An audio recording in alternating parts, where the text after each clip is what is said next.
நிறைய பேர் என்கிட்ட கேட்குற கேள்வி, டான்சில் சர்ஜரி கண்டிப்பா பண்ணியே தீரணுமா? அப்படின்னா. ஸோ இதுக்கு வந்துட்டு கொஞ்சம் டீட்டெயிலா தான் நம்ம வந்துட்டு ஆன்சர் சொல்லணும். ஸோ ஃபர்ஸ்ட்டு டான்சில்ல வந்துட்டு எதுக்காக சர்ஜரி பண்றோம் அப்படின்னு இருக்கு. ஸோ நிறைய இண்டிகேஷன்ஸ் இருக்கு. ஸோ ஃபர்ஸ்ட்டு இன்ஃபெக்ஷன் பார்க்கலாம். ஸோ யூசுவலாவே வந்துட்டு நாங்க ஃபாலோ பண்ற கிரைட்டீரியா என்ன அப்படின்னா, ஒரு வருஷத்துல மோர் தென் 5 to 7 டைம்ஸ் வந்துட்டு த்ரோட் இன்ஃபெக்ஷன் ஆகுது, டான்சில் இன்ஃபெக்ஷன் ஆகுது.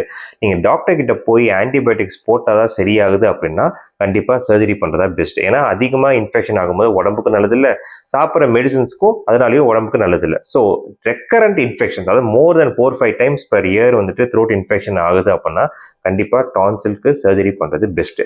செகண்ட் வந்துட்டு பேஸ்ட் ஆன் த சைஸ் நாங்கள் பார்ப்போம். ஸோ சைஸ் வந்து கிரேட் 1, கிரேட் 2, கிரேட் 3, கிரேட் 4னு பார்ப்போம். ஸோ கிரேட் 3, கிரேட் 4 இருந்துச்சு அப்படின்னா நாங்கள் எப்போவுமே வந்துட்டு சர்ஜரி பண்ணதை அட்வைஸ் பண்ணுவோம். ஏன் அப்படின்னா இந்த மாதிரி அதிக சைஸ் இருக்கிறவங்களுக்கு நைட்டு தூங்கும் போது அகைன் கொரட்டை விடுவாங்க, வாயை திறந்தே தூங்குவாங்க.